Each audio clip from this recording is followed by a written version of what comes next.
कांग्रेस सरकार का 1 साल का कार्यकाल पूरा हो गया है और अब कार्यक्रम भी आयोजित किया जा रहा है। इस पर खास बातचीत करने के लिए हमारे साथ हिमाचल प्रदेश के मुख्यमंत्री सुखविंदर सिंह सुक्खू हमारे साथ मौजूद हैं। सर, स्वागत है आपका न्यूज 18 पर। जरा ये बताएं, ये जो कार्यक्रम रखा गया है इसको लेकर ऐसा हम क्या समझे कि कौन कौन सी ऐसी आपकी उपलब्धियां रही हैं या काम है जिस पर ये जश्न मनाया जाए? ये जश्न नहीं है, ये एक कार्यक्रम है जिसमें हमने जो गारंटियां जनता के सामने रखी थी और भारतीय जनता पार्टी वाले हमसे गारंटियों की बात कह रहे थे, उसमें से हमने 3 गारंटियां पूरी की है। उसके बारे में बताना है। हमारे जो गारंटी पत्र है, अगर आप भी देखेंगे, उसमें लिखा था कि हमारी पहली कैबिनेट में हिमाचल प्रदेश के जितने सरकारी कर्मचारी है, अधिकारी है, उनको ओल्ड पेंशन स्कीम के तहत लाया जाएगा। उसको हमने ओल्ड पेंशन स्कीम के तहत लाया है। और पिछले कल ही 3 IAS अधिकारियों ने कहा कि हम भी ओल्ड पेंशन स्कीम के तहत आना चाहते हैं। हमने उन्हें भी ओल्ड पेंशन स्कीम के तहत लाया है। तो ये पहली हमारी गारंटी थी। और दूसरी गारंटी थी कि हम हर विधानसभा क्षेत्र में 4 इंग्लिश स्कूल बनाएंगे। हमने कहा कि हम सभी स्कूलों में इंग्लिश मीडियम अगले 4 से शुरू करने जा रहे हैं। तीसरी हमारी गारंटी थी कि हम 680 करोड़ रुपए की स्टार्टअप योजना को शुरुआत करेंगे। उसके 3 चरण हैं। पहला चरण ई-टैक्सी का शुरू कर दिया गया है और इन 3 गारंटियों को हमने 1 साल में पूरा किया है। और जो भारतीय जनता पार्टी बार बार कह रही है गारंटियाँ फेल होगी, गारंटियाँ नहीं है, तो ये गारंटियाँ हैं। इन गारंटियों के बारे में भारतीय जनता पार्टी के नेता ये भी बताए कि वो ये कहे कि कांग्रेस की सरकार बनने के बाद पहली कैबिनेट में OPS नहीं लागू किया गया, तो ये तो कहते नहीं है। और जो गारंटियाँ हैं वो 5 साल के लिए होती है। 1 साल में आर्थिक बदहाली के बाद जिस पर 75,000 करोड़ रुपए का कर्जा चढ़ा हो, अब तो 85,000 करोड़ रुपए का हो गया। पिछले 85,000 करोड़ रुपए का कर्जा हो गया, क्योंकि 10,000 करोड़ रुपया हमारी कर्मचारी अधिकारियों की लायबिलिटी भी है, वो भी कर्जा ही है। तो आप अंदाज़ा लगाइए। उसके बाद हम जनता की आशाओं के अनुरूप कार्य कर रहे हैं। और आपदा प्रभावित 16,000 परिवारों में से 4,000 लोगों के मकान नष्ट हो गए, 13,000 के आंशिक रूप से नष्ट हो गए, पशुशालाएँ उजड़ गई। इन सबको बसाने का काम भी हमारी सरकार ने किया है और भारत सरकार से हमें सहायता के रूप में कोई पैसा उपलब्ध नहीं हुआ है। तो मैं ये इस चीज़ें आपके ध्यान में लाने के लिए कह रहा हूँ कि ये कार्यक्रम उस संदर्भ में अपने कार्यकर्ताओं को जागरूक करने के लिए और जो जनता आई हुई है, जो उसके बेनिफिशियरी भी होंगे, उनको जागरूक करने के लिए कार्यक्रम रखा गया। सर, हमने आपका चुनाव प्रचार भी कवर किया, कांग्रेस के तमाम नेताओं का प्रचार कवर किया। उसके बाद आप मुख्यमंत्री बने। जरा ये हमें बताएं, जो आप चुनाव प्रचार में कहते थे कि हिमाचल की आर्थिक स्थिति को मजबूत किया जाएगा, कर्ज मुक्त किया जाएगा, क्या कदम उसमें आपने उठाए और आप ये कैसे मुमकिन है? आप कह रहे हैं कि 4 सालों के अंदर हिमाचल जो है वो सबसे समृद्धशाली राज्य बनेगा। आपने बहुत अच्छा सवाल पूछा, क्योंकि एक तरफ तो हमारी आर्थिक बदहाली है, दूसरी तरफ हम अगले 4 साल यानी 2027 में हमारी अर्थव्यवस्था कैसे पटड़ी पर आएगी। मैंने कुछ बिंदुओं को चिन्हित किया कि हमारे राजस्व कहाँ से आ सकता है। उस राजस्व के लिए हमने देखा कि हमारे पास 2 चीज़ें हैं, एक हाइड्रो और एक टूरिज्म। इंडस्ट्रीज लग रही है, जैसे हमारे बद्दी के एरिया में इंडस्ट्री लग रही है, उसमें तो हम इन्वेस्टमेंट ड्रेन होता है उससे। हमारा पिछले 40 सालों से हमारे प्रदेश की संपदा ड्रेन हुई है, इन्वेस्टमेंट के नाम पर ड्रेन हुआ है। अब क्या है कि जो हाइड्रो पावर प्रोजेक्ट है वो हमारे जो पानी है उस पर बनते हैं। पानी रॉ मटेरियल है, फिनिश गुड इलेक्ट्रिसिटी है। तो हमने क्या कहा कि इन्वेस्टमेंट के नाम पर आप हमारे 12% फ्री रॉयल्टी दीजिए और अपना प्रोजेक्ट लगाइए। 10 साल बाद वो प्रोजेक्ट फ्री हो जाता है, चाहे जितना भी महंगा हो, 10 से 12 साल के बीच। उसके बाद अगर उन्होंने 10 रुपये लगाए होते तो 1,000 रुपया प्रॉफिट कमाते हैं। कितना कमाते हैं? 1000 यानी 1000% प्रॉफिट होता है, क्योंकि सब कर्जा तो मुक्त हो गया होता है। तो उस प्रॉफिट में हमने कहा कि अगर आप 12% हमको फ्री रॉयल्टी देते हैं तो भविष्य के जो प्रोजेक्ट लगेंगे हम उसमें रॉयल्टी की दर बढ़ाएंगे और 40 साल बाद वो पावर प्रोजेक्ट हम वापस लेंगे। अभी तक हमारे पावर प्रोजेक्ट चाहे SJVNL के पास है, उसको वापस लेने का कोई प्रावधान नहीं था। हमने लीज रूल बदले और 40 साल में हमने अब कहा कि आने वाले समय में 40 साल में इन्हीं लीज के आधार पर वाटर सेस भी आपने लगाया, पर आपको नहीं लगता इसमें कानूनी अड़चन आएगी? कानूनी अड़चन हमारे लिए केंद्र की सरकार पैदा कर रही है और भारतीय जनता पार्टी के राज्य के नेताओं के द्वारा ही करी जा रही है। अगर इतने हिमाचल के शुभ चिंतक और चिंतक है तो वाटर सेस के लिए उन्हें अपने SJVNL, NTPC, NHPC को बोलना चाहिए कि वो कोर्ट में बड़े से बड़े वकील मत खड़े करें। विपक्ष आपका जो विजन आपका है उसको पूरा करने के लिए विपक्ष रोड़ा बन रहा है? नहीं, विपक्ष नहीं, हिमाचल की जनता के पैसे को जो सुविधाएं मिलनी चाहिए उन सुविधाओं से उन सुविधाएं देने के लिए जो पैसे की जरूरत है और उस पैसे की से हम जो राजस्व उगाई कर रहे हैं उसमें रोड़ा बन रहा है। सर, हिमाचल की आर्थिकी को दूसरा था कि हम सर्दियों में जो बिजली है वो 7 रुपए पर यूनिट खरीदते हैं, अक्टूबर महीने से शुरू होता है और मार्च तक चल रहा है।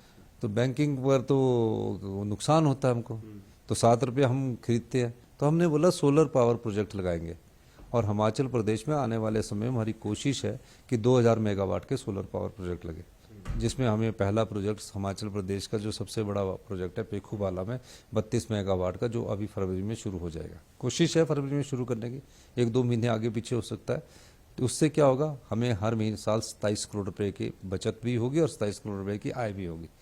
तो 7 रुपये जब हम सर्दी में खरीदेंगे तो सर्दी में हम सोलर पावर प्रोजेक्ट की बिजली दिन में लोगों को देंगे और रात में हम जो हमारा जो खर्चा है उसको हम कम करके और हाइड्रो पावर जनरेट करके उसकी पूर्ति करेंगे। सर, हिमाचल की आर्थिकी भी मजबूत तब होगी जब जो एम्प्लॉयमेंट है वो रोजगार मिलेगा लोगों को। बेरोजगार बहुत आशा की नज़र से आपकी तरफ देख रहे हैं और बेहद ज़रूरी भी है।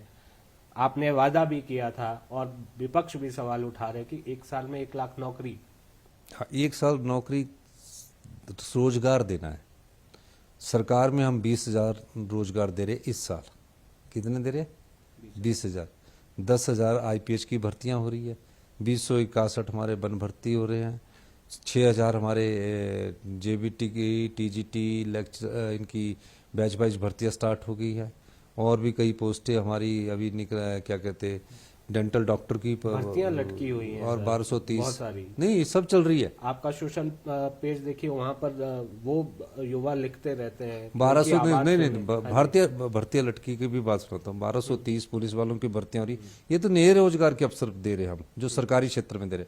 जो भर्तियां लटकी हुई है उसमें 817 एक है, 900 कुछ एक है, उसमें 817 में 837 पोस्टों के लिए या 837 या 34 पोस्टों के लिए 2,27,000 युवा बैठे। कितने बैठे? 2,27,000। वो कब से लटकी हुई है? 2020 से। भारतीय जनता पार्टी की सरकार ने तो प्रयास नहीं किया, हमने सुप्रीम कोर्ट से आप पक्ष में फैसला करवाया, अब उसका हम नियुक्तियां करने जा रहे हैं, दोनों में नियुक्तियां करने जा रहे हैं। तो ये भर्तियां लटकी हुई है। क्या कहना चाहेंगे न्यूज 18 के माध्यम से जो एस्पिरेंट्स हैं? नहीं, जो भर्तियां लटकी है उनकी हम जल्दी ही नियुक्ति करने जा रहे हैं। अभी हमने 4 साल बाद सुप्रीम कोर्ट से केस जीता है, हमारे प्रयासों से जीता है, उन्हीं के लिए युवाओं के लिए हमने जीता है। तो इसमें नियुक्तियां जल्दी हो जाएगी और बाकी भर्तियां हमने जहां जब तक राज्य चयन आयोग का कार्यकाल शुरू नहीं हो जाता तब तक लोकसेवा आयोग सारी भर्तियों को कर रहा है। व्यवस्था परिवर्तन का नाम आपने दिया है इस रैली को और आप बार बार कहते हैं, क्या क्या व्यवस्था परिवर्तन हमने अब तक देखा और आगे क्या आप करने जा रहे हैं? ये व्यवस्था परिवर्तन था जहां भ्रष्टाचार हो रहा था। हमने पहली बार सबऑर्डिनेट सिलेक्शन बोर्ड को भंग कर दिया। माइनिंग में 100 करोड़ का घोटाला हुआ, हमने बैन कर दिया और कहा कि अब नियमों को ताक पर रखकर माइनिंग नहीं होगी और हमारे जो राजस्व के नुकसान है उसकी भी भरपाई करिए। क्रिप्टो करेंसी घोटाला हुआ, ये सरकार आंख मूंद करके बैठी रही। हमने व्यवस्था परिवर्तन किया, नियमों में परिवर्तन किया। 40 साल से एक व्यवस्था चल रही थी, रूटीन की गवर्नमेंट थी, रूटीन की आ रही। हमने कुछ कड़े फैसले लिए प्रदेश हित में। आज आम नागरिक और खास नागरिक में भी कोई अंतर नहीं रहा। आज हिमाचल भवन, हिमाचल सदन और रेस्ट हाउसों में जो MLA पहले 100 रुपये में ठहरा करता था और आम आदमी जो 1000 रुपये में ठहरा करता था, हमने सबका बराबर किराया कर दिया। ये व्यवस्था परिवर्तन ही है। जो टेंडर पिछले 40 साल से फाइनल 50 दिन में होते थे, वो हमने 30 दिन में कर दिए। ये व्यवस्था परिवर्तन है। ये शिक्षा के क्षेत्र में हमने अगले एकेडमिक सेशन से इंग्लिश लागू करने की बात कर ली है और क्लस्टर्स के तहत सोर्सेज शेयर करने की बात की। ये व्यवस्था परिवर्तन ही है। गेस्ट फैकल्टी लेक्चरर्स की हम भर्ती करने जा रहे हैं। पहले हम जी भर्ती करेंगे, उसके बाद शिक्षा संस्थान खुलेंगे। तो व्यवस्था परिवर्तन में नियमों में परिवर्तन कर दिया गया है। आपके पत्रकारिता में भी हमने व्यवस्था परिवर्तन किया। वहां भी हमने कहा कि कम से कम जर्नलिज्म हो या 10 से 15 साल का अनुभव हो, ताकि वो आपकी एक सही दिशा में सोच बन सके। तो हर चीज में जिन चीजों से लोग घबराते थे, हमने उसमें कड़े फैसले लेकर अपने इस व्यवस्था परिवर्तन को आगे बढ़ाया। और ये व्यवस्था परिवर्तन का ही कारण है, जिसकी आर्थिक बहाली की डेट थी, 1 महीने की सैलरी देने के लिए पैसे नहीं थे। आज हम धीरे धीरे अपनी अर्थव्यवस्था को इस वर्ष हम 20% पटड़ी पर लाए हैं। ये व्यवस्था परिवर्तन ही है। सबसे छोटा मंत्रिमंडल आज तक का 7 आदमी का वो बनाकर रखा, ये व्यवस्था परिवर्तन ही है। सर, पुलिस भर्ती घोटाले का आपने प्रचार बहुत किया चुनावों में, लेकिन उसके बाद ऐसा लगता है सरकार भूल गई। एक अफसर भी ऐसा नहीं है जो नहीं, वो इंक्वायरी चल रही है। वो इंक्वायरी चल रही है। भूलती कुछ नहीं है सरकारें, बिल्कुल ठीक चल रही है। और पुलिस भर्ती घोटाले में इन्होंने जिस तरह हैशअप किया है, उसकी इंक्वायरी क्योंकि वो सीबीआई कर रही है, तो हम उनको पूरे कागज भी दे रहे हैं। सर, समय कम है, थोड़ा सा ये आपसे समझना चाहिए। अभी तक चेयरमैन वाइस चेयरमैन भी नहीं नियुक्त हुए, वो भी अभी इसलिए नहीं हुए कि अब हम नहीं, अब 30-40 होंगे, पर वो इसलिए क्योंकि अब हमारी अर्थव्यवस्था थोड़ी पटड़ी पर आने शुरू हुई है। पिछली भाजपा ने पिछले साल 14,000 करोड़ रुपए का कर्ज लिया, हमें 6600 करोड़ रुपया दिया। उस दिशा में हम गुड गवर्नमेंट के लिए गुड गवर्नेंस कर रहे हैं। ये व्यवस्था परिवर्तन। बिंदल साहब कह रहे हैं कि 1 साल का जश्न मनाने लायक तो कुछ जश्न नहीं, ये कार्यक्रम है। और क्योंकि आपदा में हम जश्न हम कार्यक्रम कर रहे हैं, और जो कुछ करने का वो जिन लोगों को आपदा में राहत पे पहुंची है, आपदा प्रभावित परिवारों से पूछिए कि उनको किस प्रकार की राहत पहुंची है। कभी 1 लाख रुपया 1.5 लाख रुपया मिलता था जब पूर्णतः मकान नष्ट होने का, हम 7 लाख रुपया दे रहे हैं।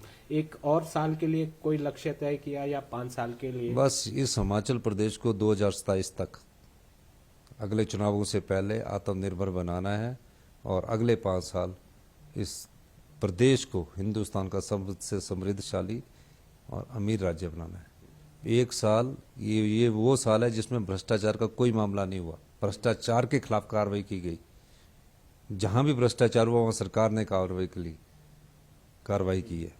व्यक्तिगत तौर पर व्यवस्था में क्या परिवर्तन हुआ? व्यक्तिगत तौर पर पहले मेरे पास कोई पुलिस सिक्योरिटी नहीं होती थी। अब Z+ के कारण हर चीज में रिस्ट्रिक्शन लगती है। मैं 20 साल MLA रहा, 20 साल MLA में कभी कोई पुलिस सिक्योरिटी नहीं थी। लेकिन कहते कि CM का प्रोटोकॉल ऐसा है जिसमें मैं अपने लोगों को भी मिला, घूम नहीं सकते।